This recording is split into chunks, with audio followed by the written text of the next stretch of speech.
Take any old sentence and add one of these. Nice. Any literate English speaker would know how this is meant to be read, but now try it. What does this mean? How about any of these? These are all proposals for irony marks. Like question marks or exclamation points, they denote whether a writer is speaking ironically or using sarcasm. Plop it at the end of a sentence, and now you know they didn't mean what was precisely written, and maybe they even meant the exact opposite. But you probably didn't know how to interpret these marks before seeing them just now. These never caught on. There wasn't ever a widespread agreement to use them. The internet, however, has devised some useful means for denoting sarcasm, including this XML tag, which evolves slowly into simply \s. If I showed you this, depending on your internet fluency, you might have known that these sentences were written sarcastically or mockingly. But none of these markings for irony are universal. All require at least some sight into niche concepts. That's a long line of failed attempts at written irony marks, going back at least to the 17th century, and probably a lot earlier. But attempts are increasing in frequency. In the age of the internet, will we ever have a method that's universally adopted for writing irony? Will it be as recognizable as the exclamation point or the question mark?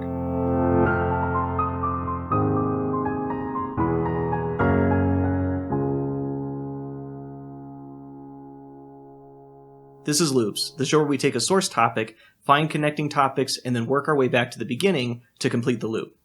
But first, why would we even need irony marks? Can't most people tell when someone's writing sarcastically? It's human nature to think that your ironic writing is clear, when in fact it's usually not.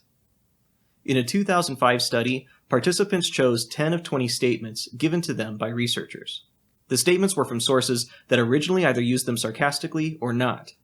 The participants choosing were in on that secret, and their goal was to express these statements to a partner participant, choosing ones that they believed had the best chance of being interpreted correctly as either sarcastic or not sarcastic. Their partners had to guess which of the two things each statement was without knowing the original context. The participants who chose the statements anticipated 78% accuracy from their partners, but they only got 56% accuracy.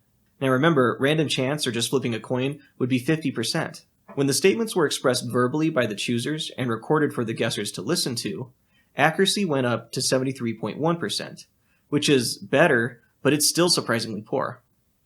It turns out, context is important when identifying irony, and what better context could we use than a symbol that's specifically meant for identifying it? My favorite is this one, by Jean-Pierre Hervé Bazin. And it comes with equally awesome siblings meant for doubt, conviction, acclamation. Acclamation is just enthusiastic approval. Think standing ovation. Authority, and even love. But you really can only go out of your way to use them when you're writing by hand. There is no representation of these symbols in Unicode. Unicode is the dominant standard for representing text digitally for most of the world's languages. You could, however, use this one in a lot of places. An upside-down exclamation point can be typed easily. If you're using Windows OS, just hold down Alt and then in the number pad do 0161. On a Mac, it's even easier. Just hold down Option and then type 1. Even back in the early days of the printing press, this character was an easy one to create.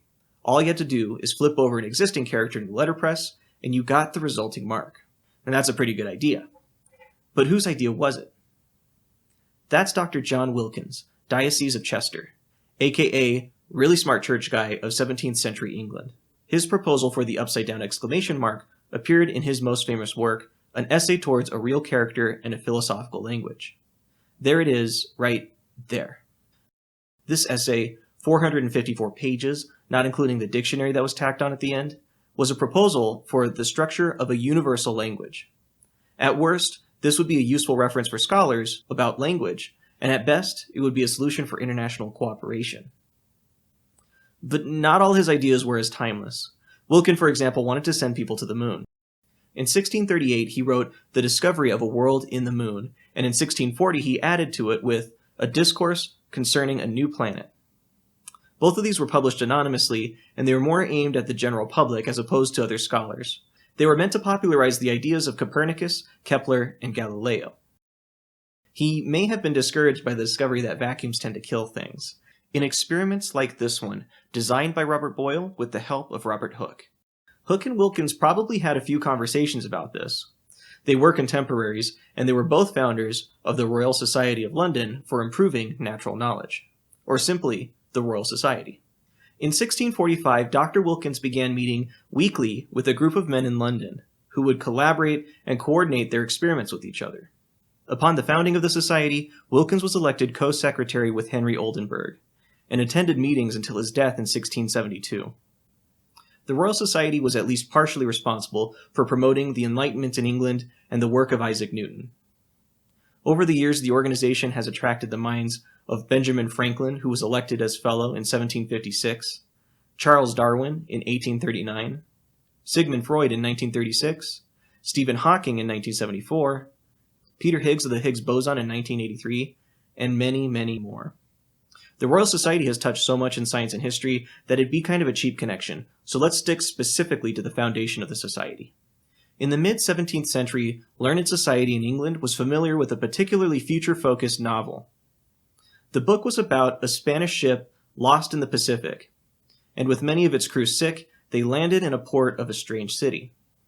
The city turns out to be Bensalem, a prosperous place, but isolated and secretive. It had been around for a really long time, even trading with the mythical island of Atlantis once upon a time. The cultural center of Bensalem is Solomon's House, an institution with a mission to enrich the knowledge of man and increase humanity's influence on all things possible. The novel was incomplete, but ends with the guy in charge of Solomon's House telling the narrator everything that they have discovered at Bensalem. And he gives them permission to publish it and allow that information to go out to the world. This book is commonly cited as the inspiration for the Royal Society. It was written by Lord Verulam and published posthumously in 1676 by William Raleigh, Verulam's secretary. Verulam was an English philosopher and politician, more commonly referred to as Sir Francis Bacon. Bacon was an English politician, and he was also a polymath, which is fitting for one of the last original Renaissance men. Of his numerous accomplishments, he's known for establishing the British colonies in America. He's also known for coining the phrase, "knowledge is power." And he also invented a cipher in 1605, described in his book, Advancement of Learning. Here's how it works. In order to decode the cipher, from the original, we're going to take every letter that's Roman and make that an A, and every one that's italic and make it a B. Then we rewrite all the letters of the words in groups of 5. Swap that into what Bacon called a biliteral. Today, for similar things, we use the word binary. And now we use this chart to decode the binary into letters of the alphabet in order. In Bacon's time, J and U were closely related to I and V, respectively, so they share positions in this chart for modern use. Any extra we have at the end can be discarded as nonsense. To encode something, we put the process in reverse, and use any statement that we want to hide the code, as long as it has 5 times as many characters as the original code does. Marking the letters can really be done numerous ways. Bacon described them as differently shaped, meaning italics. But they can also be capitalization and lowercase. This is especially helpful for learning the method. Or, more subtle ways of doing this can better hide the code. Take this tombstone engraving, for example. Look closely for the differently shaped letters. If you really want to see if you can find them yourself, pause here. Here they are. It's the serifs in the text. Notice how the last E has them, while the other two don't. To make this work, we'll need to include the O's, which look the same with or without serifs. Now let's decode this. And we get WFF. That tombstone belongs to William Frederick Friedman, and it was commissioned by his wife, Elizabeth Friedman. Together, they spent the earliest part of their cryptology career looking for subtle differences between letters at Riverbank Laboratories. They worked for George Fabian, an eccentric millionaire who owned Riverbank Laboratories. He paid researchers, including Elizabeth, to look for Bacon ciphers in various texts, including the works of Shakespeare. Check out this image of the first graduating class of a military cryptology course in the United States. Of the first in the front, the leftmost is Fabian, the millionaire, the rightmost is William Friedman, and Elizabeth herself is in the center. Look closely and you'll see some weird stuff. For instance, what's this guy doing? Look a little longer and you'll notice that a bunch of them aren't posing normally. This strangeness is actually the A's and B's of a Bacon cipher. Looking at the camera is A, and looking away from the camera is B. And if you follow that thread, you get knowledge is power. William is just the first B of the B-A-A-A that represents the very last R of the message, but there's enough there for the meaning to be clear. Elizabeth would go on to do code breaking for the Coast Guard. During the times of Prohibition, bootleggers would often smuggle their cargo on ships. They would use various codes to communicate without the Coast Guard knowing what they were up to.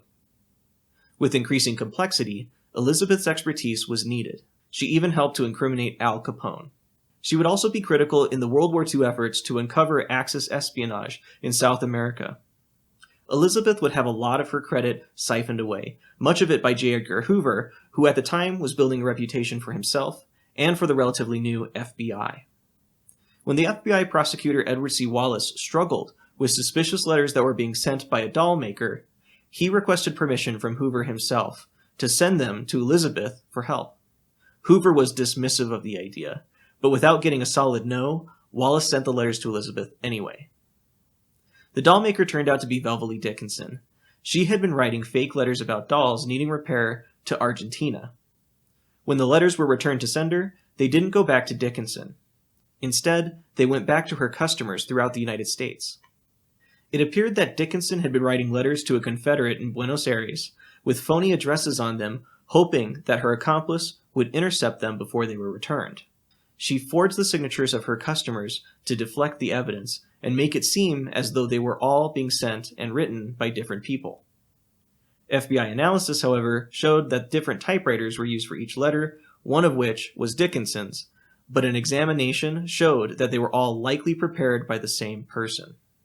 When they traced Dickinson's activity from January through June of 1942, they matched each of the other letters to typewriters that were available to guests at hotels that Dickinson stayed at. Dickinson was accused of writing at least 5 letters. The first one mentioned 3 Old English dolls.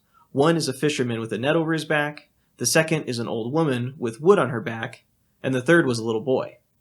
Friedman supposed that these were a minesweeper warship, another warship with a superstructure, and a small boat, probably a destroyer or a torpedo boat. That same letter talked about a Mr. Shaw who was ill but would return to work soon. This was likely the USS Shaw, a destroyer which had sustained damage at Pearl Harbor but was being repaired. Another letter mentioned a German bisque doll dressed in a hula skirt that was in Seattle to be repaired by the first week of February. This was likely the USS Maryland, a battleship that was also damaged in the attack on Pearl Harbor. Dickinson was arrested on January 21st in 1944 in a Manhattan bank where 2/3 of the money found in her safety deposit box was traceable to the Japanese consulate. On July 28th, she entered a plea bargain where the charge of violating the Espionage Act was dropped, resulting in a guilty plea to just wartime censorship violations. This was contingent on giving up everything she knew about Japanese intelligence operations. The Espionage Act, the one with the charge that was dropped in her plea deal, made it a crime to convey information that inhibits the armed forces of the United States. For Dickinson specifically, within Title 18, Chapter 37, Section 794, Subsection B, where commuting to the enemy information about U.S. armed forces, including ships, the crime shall be punishable by death or imprisonment up to life. That was a pretty good plea deal for her. She ended up being sentenced to 10 years in prison, but only ended up serving about 6.5 years of it.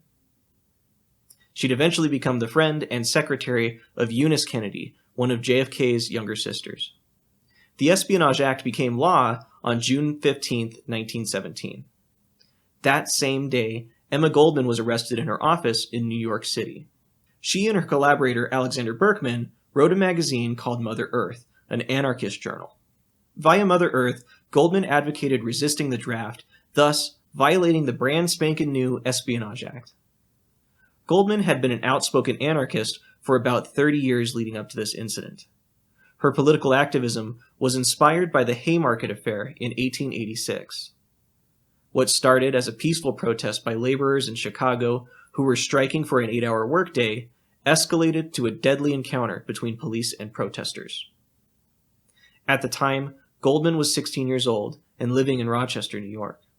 She ended up becoming a lecturer and a writer for the anarchist movement after hearing a public speech by Johann Most, a radical advocate of violent revolution.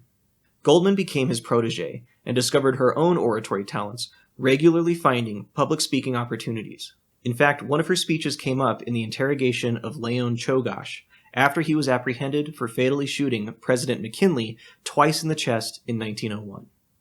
Goldman was arrested but ultimately released. This incident led Goldman to withdraw from her activism for about a decade. She would eventually reemerge to begin work on Mother Earth. Goldman was eventually deported to Russia and was surprised by the devastation, poverty, and corruption that she found there. This surprise only continued after she met with Lenin, who thought that her advocacy for free speech was naive. Goldman missed her life in the United States and wanted to return to her colleagues and fans, but the United States would stand firm on their deportation decision. After leaving Russia, she lived in England, Canada, and France, and Goldman would eventually be notified by Peggy Guggenheim that a group of patrons had purchased a cottage for her in France. Goldman would use that cottage to begin working on her autobiography. She would never be granted U.S. citizenship again, but she was able to visit once to promote her finished autobiography.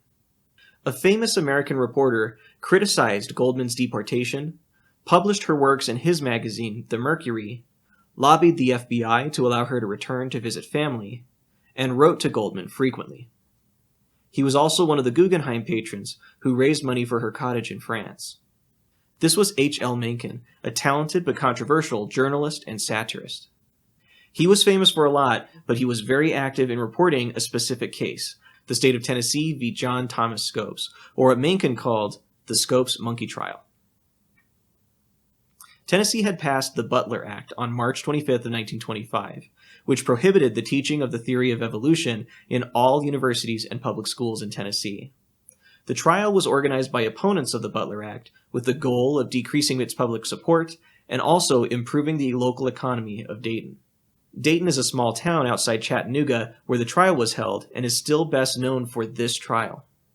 Mencken's writing was clearly in favor of the defense, and he also helped pay for some of the defense's expenses. Alright, before we finish out, let's review. John Wilkins suggested the upside-down exclamation mark to represent irony. He was also the founder of the Royal Society of London, which was inspired by the novel New Atlantis, written by Sir Francis Bacon, who also invented his Bacon cipher, which was crucial in the development of Elizabeth Friedman's career, who would help catch the World War II spy Velva Lee Dickinson, charged with violating the Espionage Act of 1917. The same act that would be used to charge and deport Emma Goldman, who would be defended and befriended by H.L. Mencken, a famous journalist who reported on and influenced the Scopes monkey trial. Another thing Mencken was famous for, he has been credited for inventing ironics. Unlike italics, which are often used for emphasis and tilt to the right, ironics tilt to the left and indicate irony. Keith Houston, the author of Shady Characters, mentions in his book that Thomas Dryburgh is the more likely inventor of ironics, but it appears that any proof of either man inventing ironics has been lost to history. A more modern advocate of ironics is an art director from Texas, Nathan Huang, who is attempting to gain more adoption of what he calls sartalics. He's been pushing for sartalics to be included in Unicode, and as he mentions on his website, eventually, hopefully, left-leaning type will be in Unicode and Gmail and Twitter, because there's everything in Unicode, even blackletter options. He even goes on to say this: blackletter is useful, and I use it all the time. Huang worked on this with June Kim and Blake Gilmore back in 2001. Since then, alternating caps has been increasing in use in many platforms, like Twitter and Reddit. And if you use any of these platforms, many methods for marking irony seem to be approaching universality fast. It might not be too long before we finally have a method of writing irony in a way where we can count on the end reader to understand it, whoever they may be. Thank you for watching this video. This loop is the second loop in my series, and the series seems to be kind of starting to take its shape. My goal is to publish a new loop every few months, so if you enjoyed it, leave a comment, like, and subscribe.